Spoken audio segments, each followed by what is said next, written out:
What's up, guys? Welcome back to Newswave. We've been wondering when the next big Nintendo General Direct will be, right? Where we get all the cool first-party games and they tell us essentially what their plans are for the next 8 to 10 months, I would say. And we've been assuming that it would be around E3 time in June, when that would have been. It appears that it might not be the case, as new reports are coming out saying it might actually be even later than that in the year. We'll be going over that today and what we could expect from Nintendo even instead of a Direct. Also, it looks like next week we can look forward to some next generation game reveals with an Xbox Series X event taking place. I went a bit more in depth on the second channel. If you haven't checked that one out, I would, where I went over some predictions and what we could expect there, but we'll talk a bit about the event here as well. And then also, Mother 3 is a game that a lot of people want to see localized, and it appears that there is like a little glimmer of hope online right now after an announcement for what's not necessarily a video game related piece of merchandise for the Mother series, but there's a little hint there that people are really hoping means that it could be something with the game Mother 3. As always, guys, if you enjoy these videos, make sure that like button helps out a ton. And if you're brand new here, hit the red subscribe button down below as we head towards 500,000 subscribers. And we're going to start today with Oddworld, Munchies Odyssey. It's a game that I remember on the original Xbox back then when that came out, right? The original Xbox was this powerhouse. And I looked at that game and I said, wow, this looks amazing. And of course, we were coming off the PS1 and Nintendo 64, so a lot of games on the original Xbox looked crazy compared to that, but this was a game that really stuck out to me, and it is heading to the Nintendo Switch. It was announced very quietly yesterday with everything else that was going on. It got kind of swept under the rug, hidden a little bit, but it is coming out May 14th. As of this recording, the US eShop is not up yet, so unfortunately, I haven't seen the pricing or anything around it. I would expect probably $20 or so for it, but they did say it will be HD visuals, remastered at 60 frames per second, and it's a fun game. If you're an Oddworld fan, you probably already know about it, and you're probably already gonna grab it, but worth looking into. It's different than something like Stranger's Wrath, definitely, and even new and tasty, but Oddworld games are just fun because they're out there and they're strange, and there's another one like that, but about 2 weeks, May 14th, you can check it out. Also, if you're a Battlefield fan, even though I know Battlefield 5 didn't go over as well as a lot of people would have liked it to, but we've seen DICE do some pretty good things with like Battlefront 2. That made a pretty big turnaround for when it was first revealed and coming out with all of the loot box stuff. They put in a lot of time and effort into that, and the game turned out to be actually pretty good now that they have completed it, because it is done. It is not receiving any more updates beyond the June update, as well as Battlefield 5 at this point. And it looks like, according to them, EA, DICE, they will have a new Battlefield game in 2021. They announced this and confirmed it to IGN. And come on, we all know what we want at this point. Bad Company 3. Let's get this done. Let's get up to current times. Let's make this a reality, right? I think we were all excited to go back to like older, like World War I, World War II stuff, but like now we're ready to come back to current times, and Bad Company was an awesome game with Bad Company 2. So let's see Bad Company 3. Here's hoping that's what they have planned. But 2021, I guess look forward to a new Battlefield game. Oh, and we did have the reveal for Assassin's Creed Valhalla yesterday, the cinematic trailer. We'll see gameplay next week, and that's what'll be really fun to talk about. But the cinematic trailer looked good, Viking themed, of course. I got a kick out of it. I thought it was very, very well done. But a question was answered about the smart delivery, which Cyberpunk will have, meaning you buy it once on the Xbox One, and it will carry over to the Series X as well. One purchase across all of the platforms. Assassin's Creed Valhalla will be doing the same thing. Now, Microsoft has the marketing, it seems, for Assassin's Creed and for Cyberpunk. So those are two third-party games that are participating in like their kind of their marketing and all this. So that may have something to do with it. But if Microsoft keeps doing this for third parties, especially these bigger, AAA $60 games, that's compelling to go over to Microsoft's system and their environment, their ecosystem, because you know that they're going to carry your game over even if you buy it just straight up on the Xbox One X, and then you want to upgrade to the Series X, you don't have to go through and upgrade every game either. I like that. In terms of buying it, it'll just upgrade it through smart delivery automatically. And guys, with some of the quick news out of the way, let's get into the bigger stuff. Let's talk about this Nintendo Direct that was going to take place in June, it seems, but they are moving it out of June. Anyway, it is according to several reports now. One came out of VentureBeat that kind of got things started. Eurogamer came in and corroborated the story, and I will admit it seemed like this was a concern over the past, I would say, 2 to 3 weeks, kind of behind the scenes. There were some whispers about there being issues when it came to these work-at-home environment now with the workplace, especially in Japan, where they seem to be struggling a little bit with that, and it doesn't seem that Nintendo is having an easy time kind of adapting to that. VentureBeat actually went over all of this, and I would check that article out as well in Eurogamer's. But it appears that Nintendo is having a hard time getting everything in place for their June Direct, which might be kind of confusing to people considering Microsoft is probably going to have 2 presentations in the next 3 months to get things going for their next generation platform, and Sony most likely will have something, I'll say, in the coming weeks, okay? So you can look forward to that as well. So there are things happening.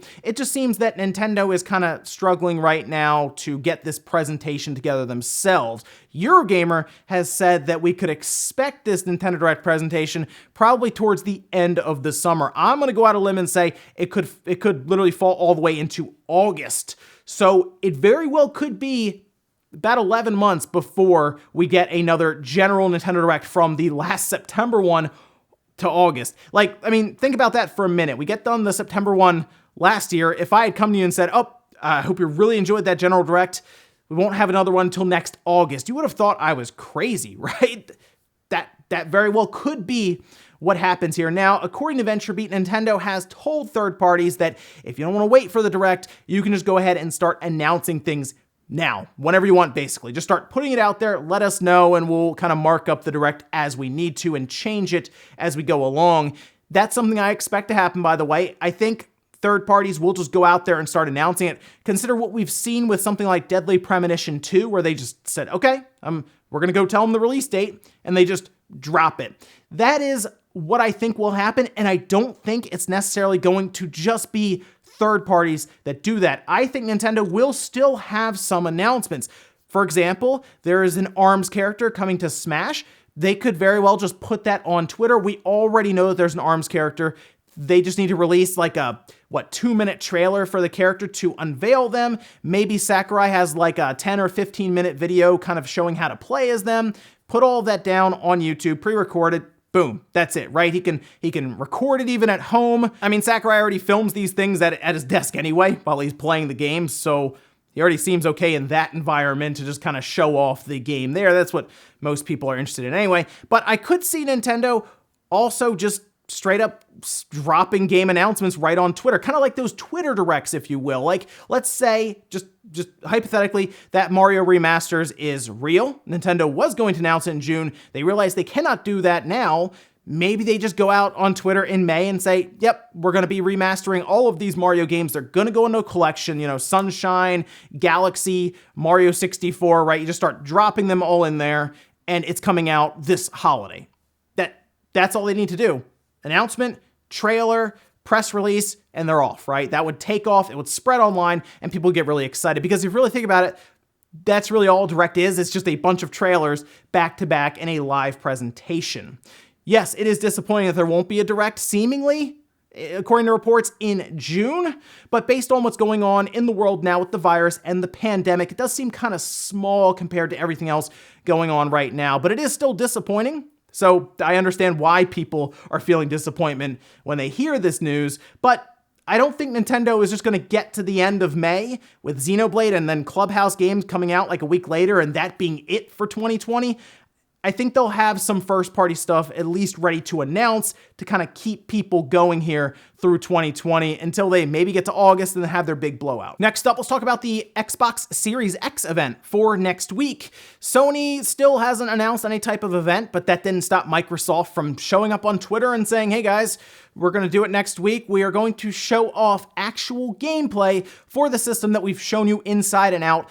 Literally, they had people show up and take it apart in front of us and not show us any games, like new games. They showed us Xbox One games, right? And even an Xbox 360 game, but they took it all apart and showed it off to us. I mean, that was cool, but like everyone's asking for games, and we will see them next week. This is the slide they put out saying, check out first look next-gen gameplay from our global developers partners within Inside Xbox on Thursday, May 7th at 8 a.m. Pacific time. That would be 11 a.m. Eastern time. And it looks like this will mostly be second and third party studios. So Halo Infinite most likely won't be there, which is disappointing because I really wanted to see that. But we also probably won't see anything from Playground Games or The Initiative. So any of those bigger studios that maybe like through Microsoft's first parties that you were hoping to see necessarily won't be there. All right, so we're looking towards third parties. We know Assassin's Creed Valhalla will be there. They've already told us that. So we should get full gameplay, I assume, on a Series X, and then we could also see several other third parties, like you could see Bandai Namco there as an example. Sega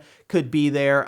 You could see Elden Ring. That was one, right, that showed up at last E3, and it's kind of been missing. Tales of Arise, that's another one that Microsoft showed off. And again, there are also going to probably be some surprises. The third-party stuff is difficult to predict because it's not like we can point to Microsoft Studios and be like, okay, we think the Initiative is working on Perfect Dark. Maybe that'll be there. Maybe they have a studio with Banjo-Kazooie, crossing our fingers. That could be there.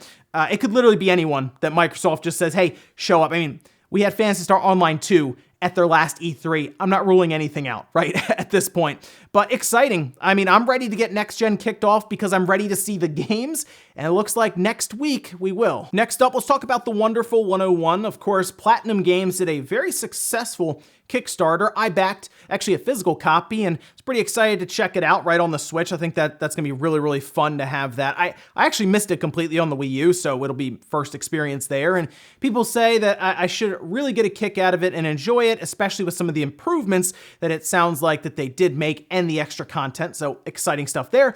There's just one issue. It appears that the physical copies are going to be delayed. Platinum Games went through Kickstarter and put out an entire post detailing issues that they're currently facing with the virus and the pandemic with manufacturing right now. And that is understandable. But it looks like if you did back a physical copy, you'll be waiting until the end of June. That would be the new retail release date for this game. But digital copies are still on track for May 19th or May 22nd, depending on where you are in the world. And it looks like if you are someone who did get a physical copy, they don't want to keep you waiting for like ever all the way until the end of June, while other people will start seeing it digitally as early as the end of next week. Everyone who backed it physically will just receive a Steam code as soon as they can. So basically, when they start sending out these digital codes for backers, you will at least get a key to play on your PC. My only issue with that is not everyone has a PC that they can play this game on, and that's why they grabbed it for like the PS4 or the Switch, right? Because they don't have a gaming PC. So like that is a strange thing to do when you could just send out a code for the PlayStation 4 or the Switch. Most likely they could have to do a certification, and maybe they were able to secure like several times more Steam keys than they were for Switch or PlayStation 4. And I get there are struggles right now, but I mean, this doesn't really help the case for Kickstarter now to see these kind of things take place, because people who spent a little more money to get it physically will then have to be waiting longer to get their physical copy on the platform that they chose, and they have to cross their fingers now, I guess. Hopefully, maybe Platinum Games can rectify this, fix it ahead of time, and get those codes out, like sending a Switch code out to someone who already bought a physical copy for the Switch would be the best case scenario. Otherwise, here's hoping people have gaming PCs, right, to play it on, but that seems to be the case now. So I guess I can expect a Steam key right around May 7th, maybe a little after, and then I'll play Wonderful 101 on the PC, and then I guess play it again on the Switch at the end of June. And in our last bit of news, let's talk about this Mother announcement, we'll say. This sparked a lot of interest online because there is some activity around the Mother series. Now, I will say the product that's being shown here, the Mother project, is pretty cool. What it appears to be right now is a book that's going to be going over all of the different Mother games, 1 through 3. That's pretty cool, right? And we have seen Mother 3 show up on things like the Wii U, right? With like their virtual console, okay? So it's not completely forgotten about, dismissed, right? It's not. It's still at least, Nintendo still at least remembers the game enough to put it on the Wii U, and everyone keeps asking, can you please localize it? That's the meme, right? Everyone asks Reggie, even now, about Mother 3, when he's not even with Nintendo anymore. Hey, what about that Mother 3? He goes to a college campus to give a lecture. First question, Mother 3, where is it, right? Well, it looks like there could be something else here. There's a website here you can see that went live, and it does have a trailer for the Mother project. This is from a Toys company, the Hibanichi company. And what's interesting about this is that on Twitter, Clyde Mandolin, who actually translated a bit of the information, says, just in case anyone asks, this is an announcement that they're releasing a book at the end of the year with all the game text from the 3 Mother games. At the end, it says there will be other news before then, too. So naturally, we're all hoping that means that there is some kind of localization for Mother 3, but keep in mind, this appears to be targeted towards the Japanese audience. So most likely that's not the case. They are not going to tell the Japanese consumers, oh, we're also going to localize this to the Western audience. They'll be like, oh, all right, I guess. I think it'd be cool if they had a full collector's edition. That would be neat, of 1 through 3. Or let's get crazy for a second, Mother 4, right? That would be neat. I mean, Toys said that they can continue the series if they want. He doesn't really want to do it. They should bring in Toby Fox, let Toby Fox do Mother 4. That would be cool. But unfortunately, I hate to say it, most likely, because I don't think Nintendo wants to touch Mother 3 through localization, and there'd be a lot of controversy, and it would be a strange day on the internet, we'll say, when people start playing through that game right now. That'd be fun. But unfortunately, I don't think Nintendo really wants to go near it. It's this weird situation at Nintendo around this game. Most likely, it is going to be something like keychains or some other kind of merchandise. So as fun as the idea is of Mother 3 getting a really cool localization out to the Western audience, most likely that's not what this will turn into. And we'll finish up with the comment of the day, as you're seeing here. This one is from Jay, saying, another theme box checked off for Assassin's Creed. We still need feudal Japan and Chinese dynasties to be covered.